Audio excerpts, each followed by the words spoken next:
Yo, Brandon Love Sports TV. I want to reiterate. I want to go a little more in depth about what I talked about in my last video with the Michael Jordan and LeBron James comparisons.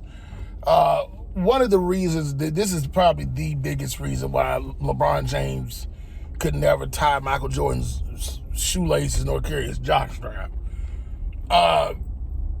In the last video, I talked about how, LeBron, every time he had a good moment in his career, he would ruin it by losing to the same team that he beat in those great moments, like the Golden State Warriors when he won and then he got blown out. The next 2 years he got destroyed, and then he made excuses. The reason why they lost was because they had Kevin Durant and all this stuff, instead of just going out there and going out on his shield, even if he lost, if he went out and it was a close finals and all those kind of things, because some of those games could have been close, but LeBron James didn't close. Like one of the biggest things, when he kicked the ball out to Kyle Korver, if he drove to the basket, more than likely Cleveland would have won that game, and it would have made it, a reasonable series. It would have been 2-1 or 2-2. I can't remember what it was. 2-1. It would have been 2 when they lost in 5. So it would have been a 2-1 lead in that series. And then they lost that game, and it became 3-0, and then they ended up just getting pulverized in 5 games because LeBron James was making excuses. When you look back at Michael Jordan's career, when Michael Jordan played against the Utah Jazz, which were a great team, I mean, they had everything. They had one of the probably top 3 greatest dynamic duos of all time. The top 4 I got Michael Jordan and Scottie Pippen. Probably, Michael Jordan is the GOAT, but I got Magic Johnson and James Worthy above Mike and Scottie. So I got Magic Johnson and James Worthy, Michael Jordan, Scottie Pippen, Kobe and Shaq, number 3, and then probably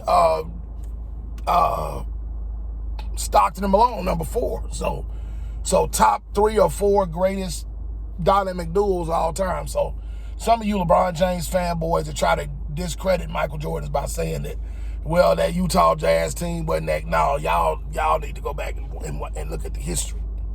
That Utah Jazz team was stacked from top to bottom. Karl Malone was one of the greatest offensive players of that era. You know what I'm saying? And he was a top rebounder, all that stuff, defensive player, all those things. That's why I don't like these guys of today who can't play, act like they can't play on both sides of the ball. Karl Malone was brilliant at both ends of the floor. And all of that. So, they had that series, Michael Jordan and them beat Utah, embarrassed them, and I think they beat them in 6 the first time. And Utah had all the motivation in the world to go back and get their revenge on the Chicago Bulls. They had every right, and they were better the next year. As a matter of fact, I think Utah had a better. I gotta go back and look. I know Too Raw for TV. If you're watching, leave it in the comment section. The basketball almanac, but I believe Utah had a better record than the Chicago Bulls that next year.